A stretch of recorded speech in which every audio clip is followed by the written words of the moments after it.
Thank you. And now we'll have a reading from Tanisha.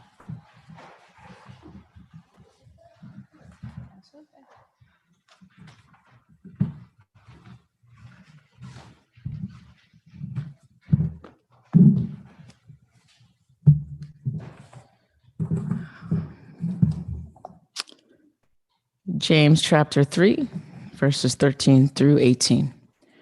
Who is wise and understanding among you? By his good conduct, let him show his works in the meekness of wisdom. But if you have bitter jealousy and selfish ambition in your hearts, do not boast and be false to the truth. This is not wisdom that comes down from above, but is earthly, unspiritual, demonic. But the wisdom from above is first pure, then peaceable, gentle, open to reason, full of mercy and good fruits, impartial and sincere, and the harvest of righteousness is sown in the peace by those who make peace. The word of God.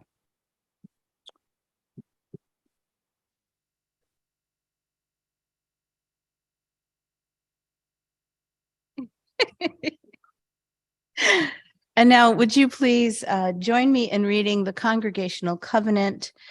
This is a covenant that our congregation worked on and crafted during the pandemic, and we read it most every Sunday to remind ourselves about the way we want to live together. In this house, we covenant with one another to create a community built on a foundation of love, to work together to promote equality, justice, and peace, accepting responsibility for our individual acts, to stand on the side of love, embracing the liberation of oppressed minorities, and working to end discrimination and unjust privilege, to communicate with kindness and support, and to serve with compassion and commitment, to listen respectfully and value our diversity as a source of our collective strength, to learn and grow together, generously sharing our time, talents, and treasures, to celebrate the joys of discovery from the wonder of youth to the wisdom of age, to openly share our laughter and our tears, showing reverence for the divine in all that is. Every week in our church, we take up an offering, which gives us the opportunity to exercise the generosity of spirit that supports All Souls and its many ministries. We see this act of giving, of growing more generous in our hearts and in our actions as essential to our spiritual well-being. We will now receive this morning's offering.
Individually and together, we're building a world filled with peace and justice, love and joy.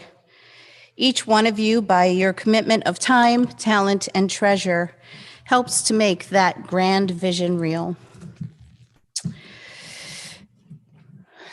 Well, this morning we give an extremely warm welcome to Tanisha Arena, who is our guest worship leader. As I shared with you earlier, Tanisha is an advocate for things that are just, So we met during the Poor People's Campaign. But Tanisha stands up and stands out both in her everyday profession as well as in her avocations and callings. So welcome, Tanisha.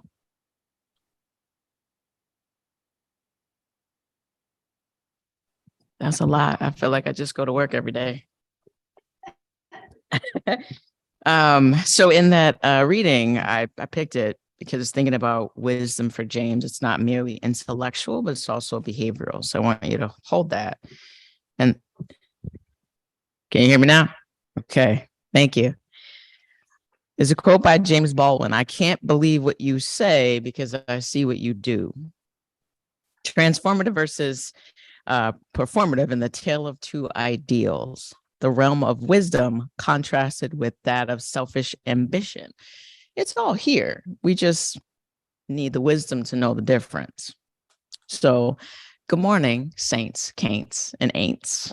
I usually say that to capture where we all might be on our spiritual journey. I'm sitting with you in the space of, we just wrapped up Black History Month, and it's now Women's History Month, just two of the messy intersections that I live in.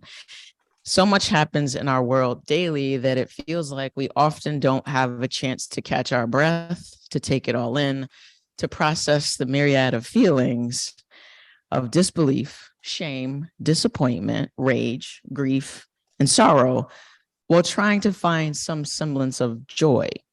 Or maybe that's just me. As a Black woman, I've often said that we operate on a low simmer on any given day, but the events of the past few years have had me at a boil. I never used to be this way.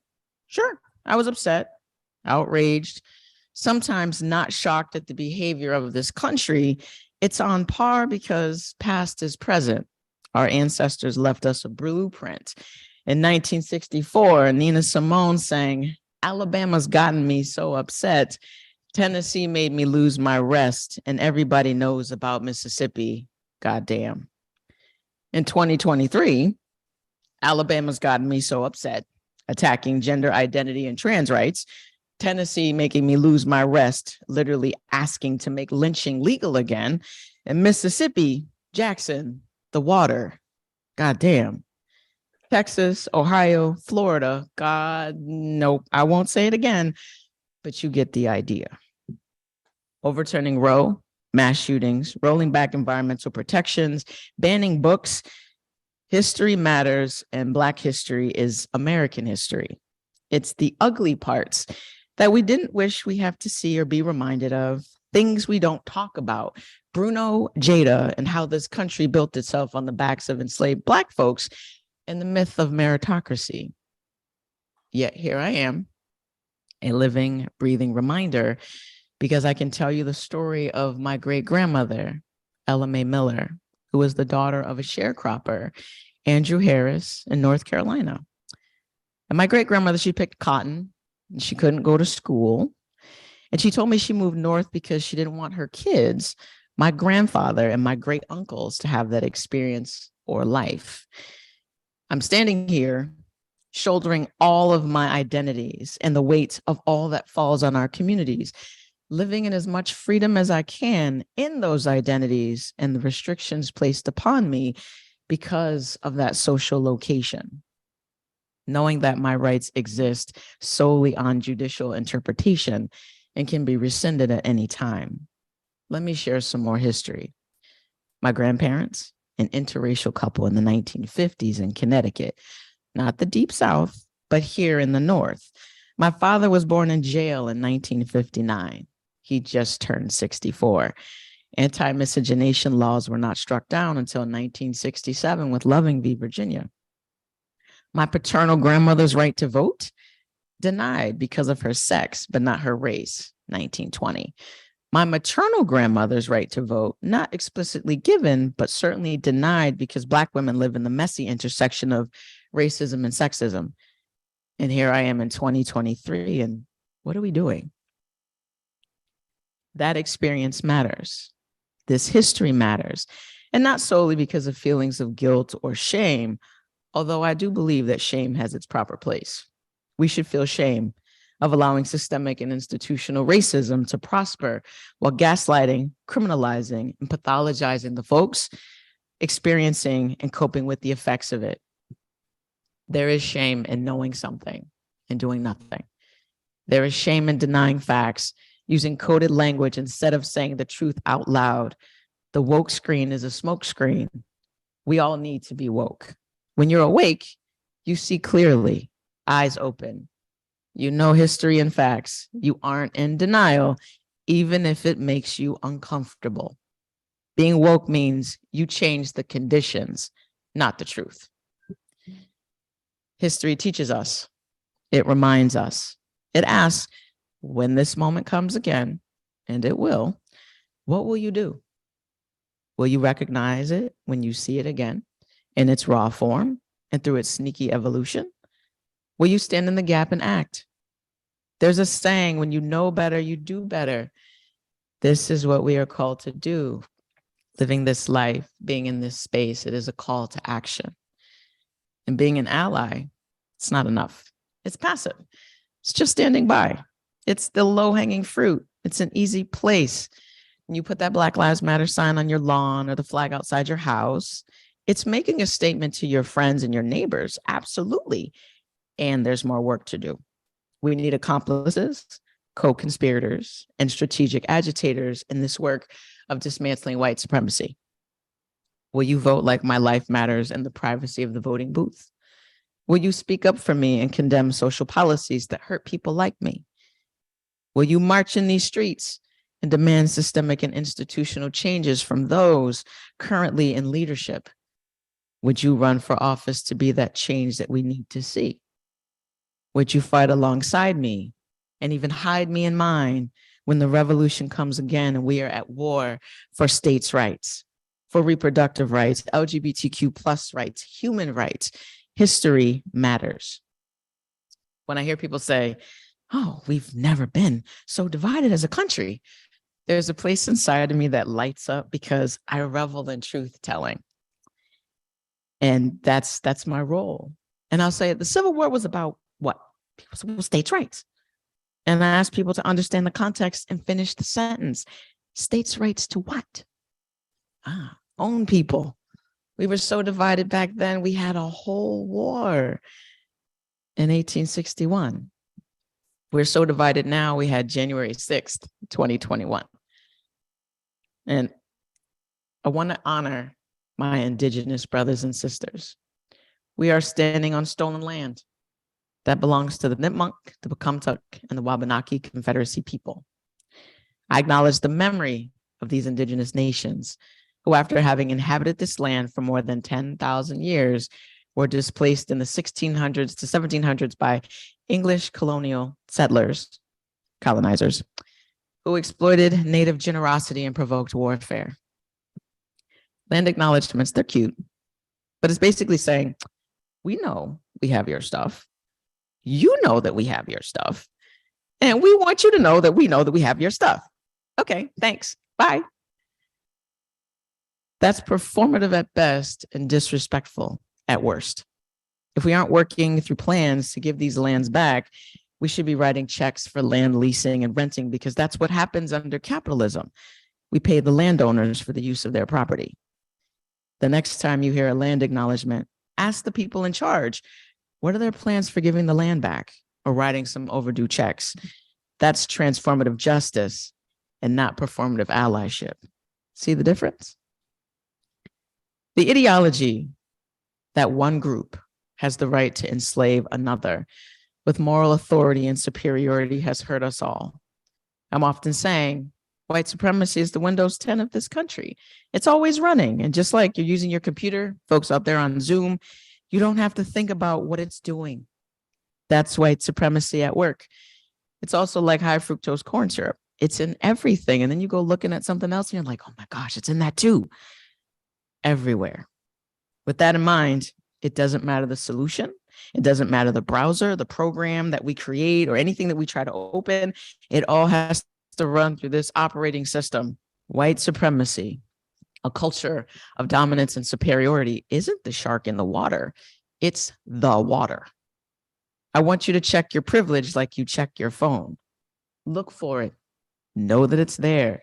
Even if you have the positionality of a shark, you're still in the water. It's important that I know and that you know, not so we hate each other, but so we can say together, no more, not this way. And we decide to build a new operating system because the upgrades don't matter. Windows 10, 11, or 25, it's still Windows. We need to connect the dots to see how our oppression is shared and our liberation is also a shared one. It starts with, and first they came for, and it doesn't end with, until we've all been destroyed. If the one furthest away from freedom can be free, then so can everyone else. I need to connect the dots, history, past, and present, so I don't feel like we're starting from scratch, so the exhaustion doesn't overtake me, so that there is hope. I know we've done this before on repeat, like we get amnesia. And I need there to be hope that we will learn from the past and choose different now. I need to know, and you need to know, that Black queer women aren't new to this space of mobilizing, organizing, and galvanizing, asking for our humanity to be seen. Why the Black queer woman? The messiest intersection, the one furthest away from freedom, from love and care and respect, while loving and caring for the world, trying to save this country from itself, being lauded and targeted at the same time. I say, in the midst of this work, to cease the boiling and the deep knowing, that we cultivate gratitude and stubborn joy. This work is hard, and sometimes the work of cultivating joy is even harder and necessary. We know all the problems. We see them with clarity. It's not broken. This is by design. Policy choice, laws, history. There's a difference between knowing the problems and letting the enormity of them overtake you and steal your joy, your smile, your humanity. And knowing the problems exist, how your work matters, that change can be slow. It is going to come, and choosing joy anyway. There is knowing that we can't self-care our way out of systemic and institutional racism, and taking all of your vacation time anyway. There is wisdom in knowing the difference, in the well-doing, in the boiling, to be present for the people who love us and need us.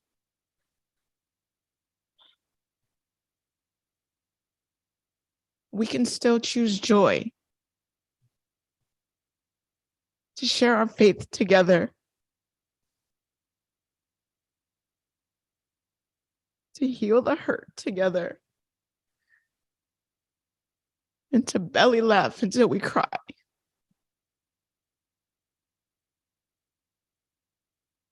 This is indeed the struggle of a lifetime, the good necessary trouble. We can be in this struggle, and we also need to be in joy and in rest and in gratitude, to have space to imagine and create better, to be in community. Change the things you can. Don't settle for performative. Laugh a lot. Where white supremacy demands critical perfection, laughter, and especially at ourselves, that laughter is the medicine. My task of you, my ask of you, is to know the difference and move accordingly. Thank you.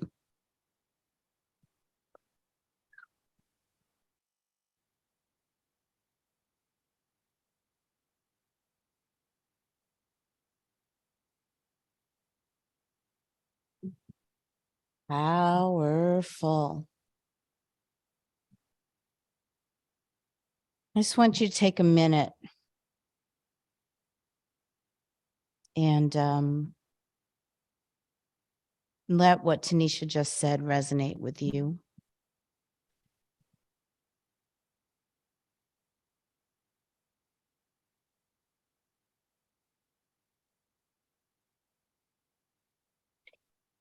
And then I'll ask you to shout out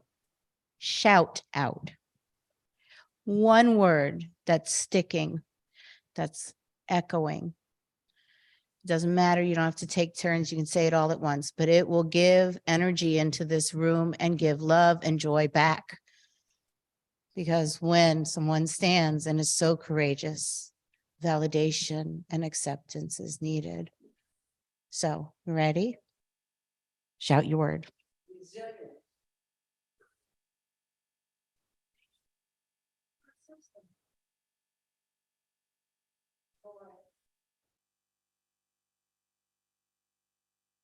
Reparations.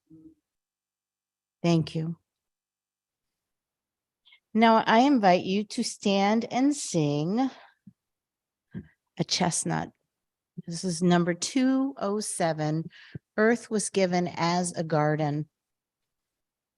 And I'll tell you, Tanisha and I met, I don't know, 6 weeks ago. We had lunch together and we were talking about the environment. And I picked today's hymns based on the environment. So stand as you're willing and able and sing number 207, Earth was given as a garden.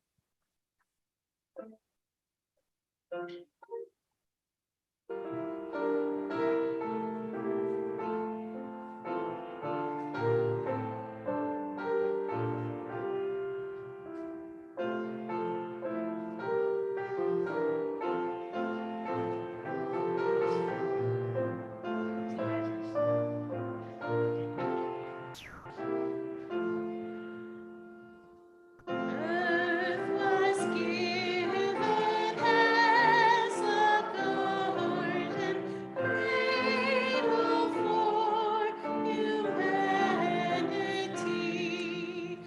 tree of life and tree of knowledge, place for our discovery.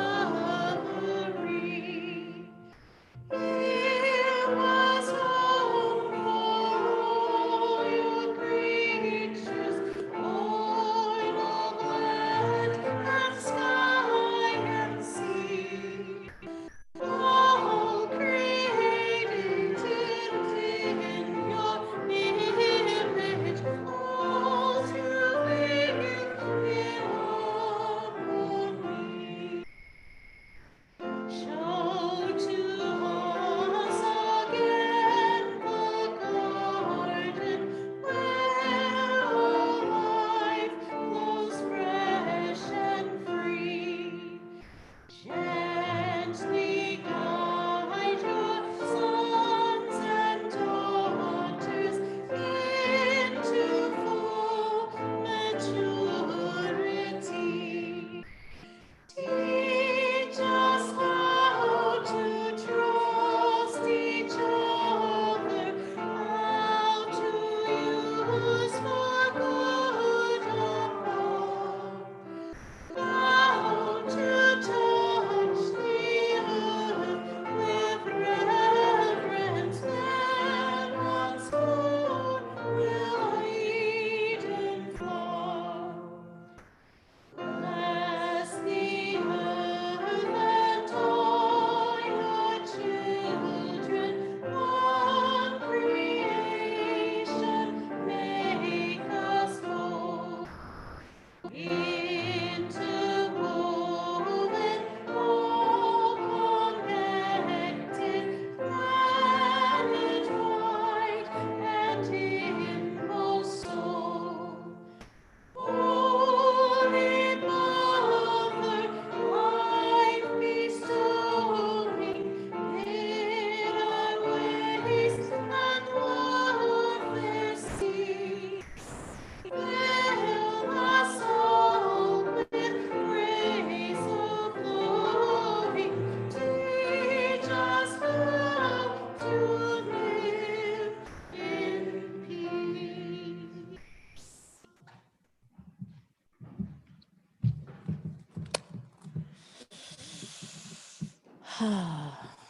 Gonna need some volunteers here, someone to light candles and someone to do the mic. Okay. Okie dokie, look at that.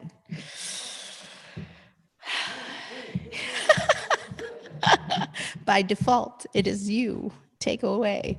Now is the time in our service for sharing joys and sorrows. If you have a sorrow that needs the help of this community to carry it, or a joy so great that you must share it, now is the time. You may share with the congregation. A microphone will be brought to you, or you can light a candle over there in the side of the sanctuary if you'd prefer to privately do that. If you're sharing with the congregation, please note that this is not a time for personal or political announcements. We'll do those things. We'll do announcements at the end, and you guys can talk about other stuff like politics over coffee and snacks, or non-coffee and snacks. Sorry, if you were late to the party, the coffee maker is extremely difficult to set up. So no coffee, but snacks.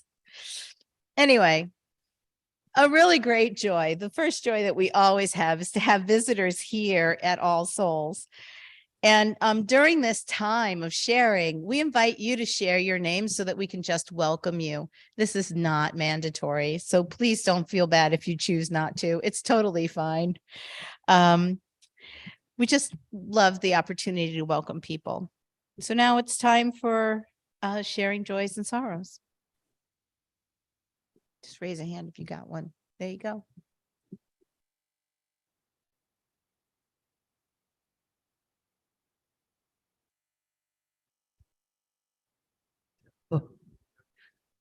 Hello.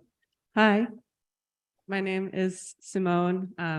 I've been a Unitarian for a long time, just down in Springfield, so I'm happy to be up here. But I have a really, really big joy in finally becoming a marriage and family therapist, and feel very, very excited about how privileged I am to hold other people's joys and sorrows every day. And it feels great. So, yeah, thank you. Welcome, Simone.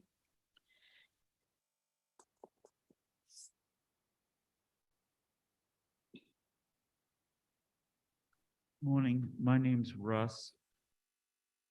My joy is that I was in touch with the editor at the Recorder this week. A story I've been wanting to write about some local history. He said, yeah, please do, please submit it. And I'm excited and also nervous because it means I have to do it, and I've got to do it well because everybody's going to get a chance to read it. And thank you.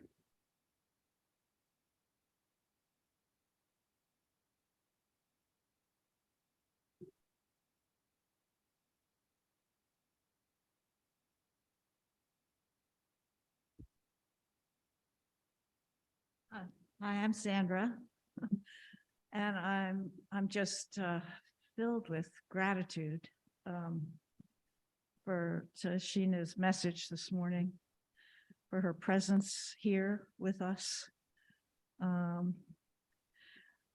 I just feel like there are so many teachers coming forward now, and they're coming with grace and courage and inviting us to join the human race. As vulnerable human beings and not the ones in charge. And I had the same experience yesterday at the Shea Theater. There was a presentation on the history of the Potomac people, and the theater was packed. There were no seats left. They had to put up chairs in front of the stage. It was so thrilling to see the whole community show up to want to know the history of the indigenous people, and to have them mentioned this morning along with, the other people that we need to be accountable to. I just thanked to Sheena for being willing to come and speak her truth to us, and for us to receive it with humility and grace and forgiveness and inclusion. So I'm very hopeful about what's happening in terms of consciousness and awareness. I love the analogy of the water versus the shark, and that we're seeing the water more and more and more, and it's going to change who this country is. So I'm very grateful right now.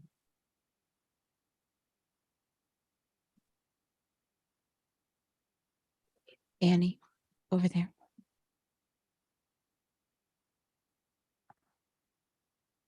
My name is Pam, and I also want to welcome Tanisha, who is the Executive Director of Rise for Social Justice, which is the preeminent outfit in Springfield and has been working for, I used to work with Michael Lambusi, who has since died.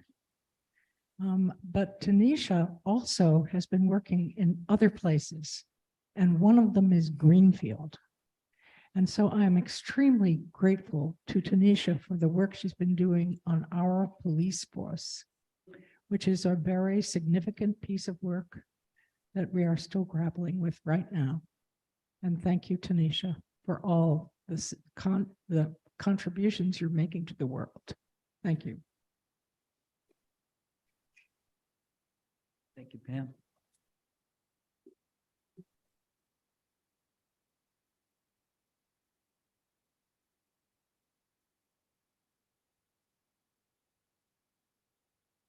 Hello to the folks at Zoom or in Zoom. We have one from Kate. Says, thank you, Tanisha. We are loving Puerto Rico and we've got lively, loud music next door. I look forward to watching this on YouTube. So I guess this is a candle of joy because she's enjoying Puerto Rico so much. And Gary has one as a concern.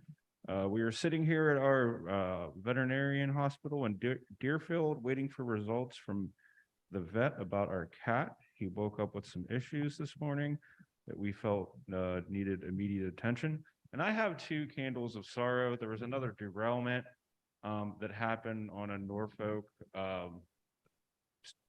owned track. No hazardous materials was involved in that. And I also came across a Shell has been poisoning the water around Nigeria for the most part with their oil drilling, and this is affecting the people there very well. Some children can't live past 1 month without dying due to the hydrocarbons and other toxic chemicals that come out of crude oil. So we'll just keep those folks in our mind. That's it. It looks like. Thank you.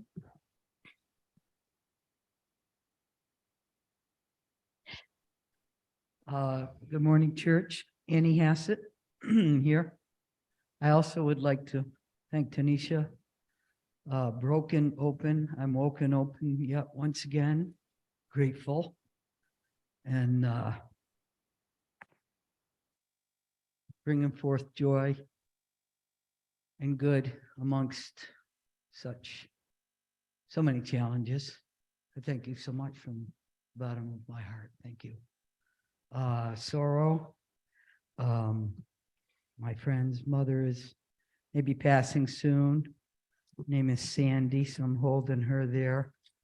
I also happened to catch on YouTube that billionaire art collector. You would think money was everything, but he shot himself to death, 78 years old. So just as a reminder, sometimes if we happen to think that money is going to make you happy, it really isn't. So I can't think of his name, but I would like to hold his family and the people that loved and cared about him in our hearts this morning. Is there no one else?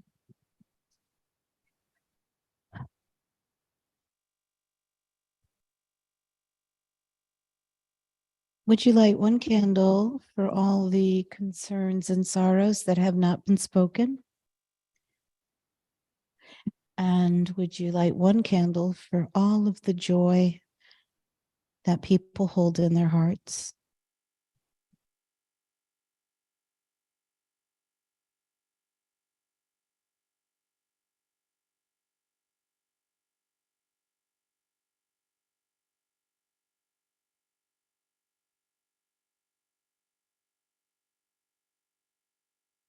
Give yourselves just a few minutes of silent reflection to hold all that you've heard.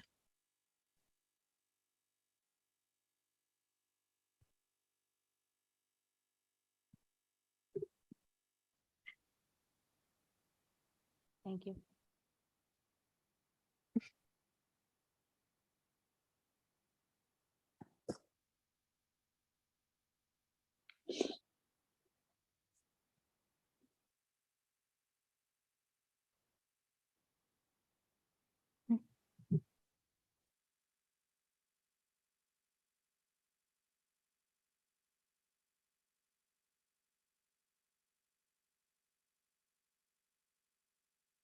Then, if you would like you to share energy, and you can do that through your palms. Spirit of community in which we share and find strength and common purpose. We turn our minds and hearts towards one another, seeking to hold all of our sorrows for ailing kitties, beloved family members, for people who survive after a member has committed suicide, for train accidents that are scarier every day. Thankfully, this one without poison.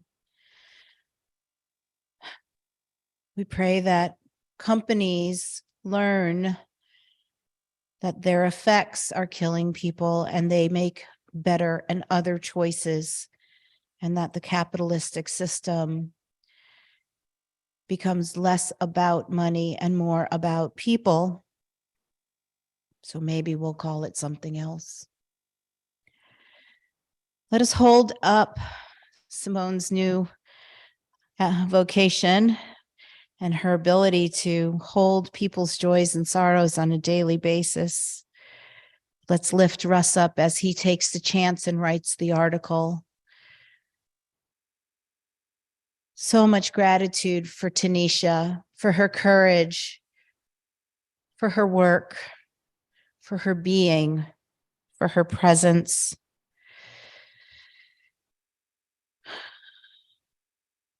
We're so grateful for a community that's invested in learning and bearing witness, showing up and having full houses packed, and knowing that you're not alone, that you're with people who are like-minded and who are ready to show up and do the work.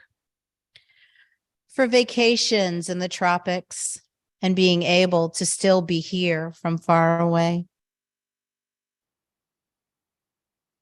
May we remember that happiness doesn't come from money, that each of us can show up and do, that the water around us is what we should pay attention to, as well as the fact that we're each a shark.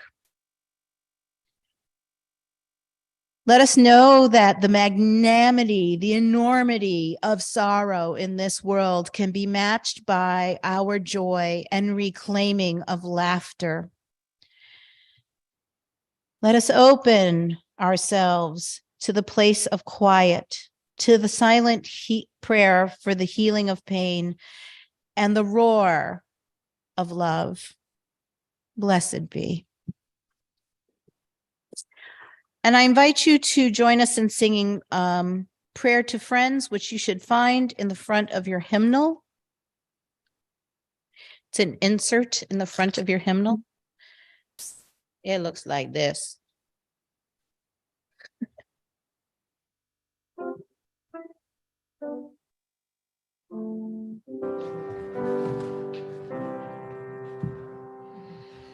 To this day I bring my life, born of hope, born of stand, yearning joy when now there's strife. All I am.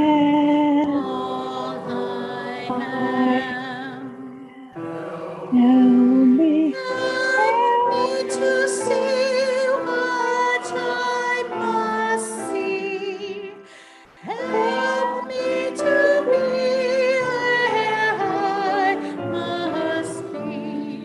Restless faith abide till all are free. Till my life turn my hand.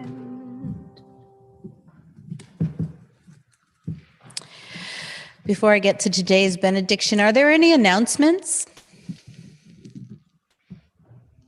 Go ahead, Russ. Shout it out. My name is Russ. I'm on the membership committee here. I was your greeter in the entryway this morning. Is there anybody here who can be the greeter for next Sunday service? All right, on Zoom, if you didn't hear that, we're looking for greeters for next week. Okay.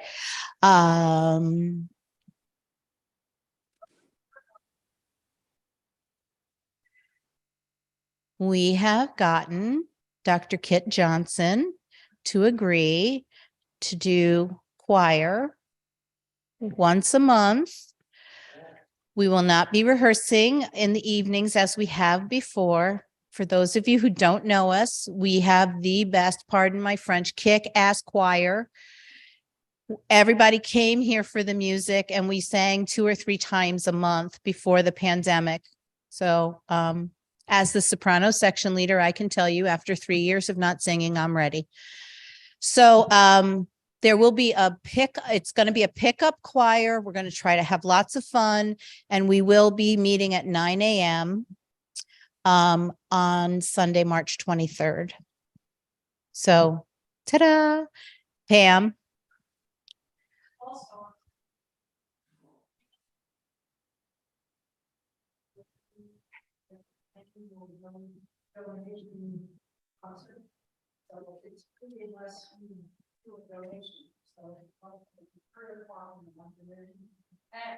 At Temple Israel or here?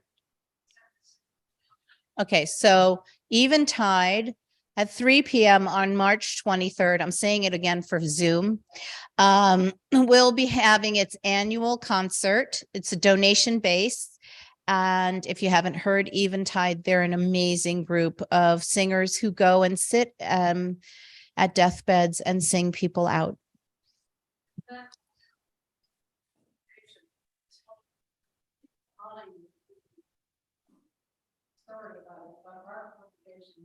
That same weekend is having Molly's unique and interesting daughter is going to show the film that she had produced within the running for the NAACP.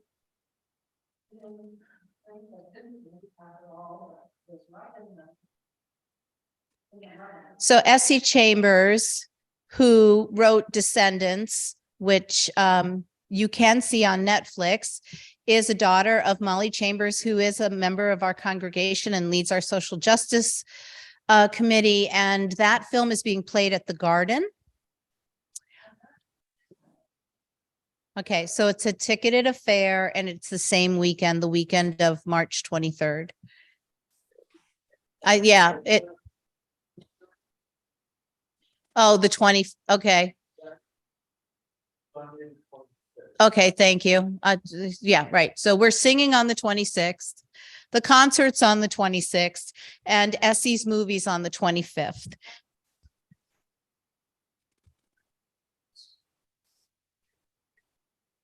That's fantastic. So if you haven't seen Descendants yet, I'm going to tell you that she was nominated for an Emmy, a Golden Globe, and the NAACP awards. And so it's quite the film. And it's amazing.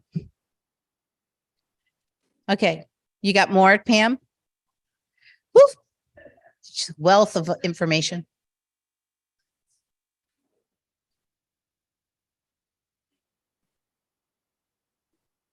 Yeah. So the Descendants was sponsored by the Obamas and also by Netflix. Any other announcements?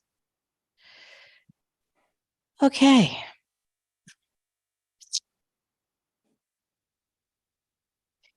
The world is too beautiful to be praised by only one voice. May you have the courage to sing your part. The world is too broken to be healed by one set of hands. May you have the courage to use your gifts. May you go in peace. May you create peace. May you be peace.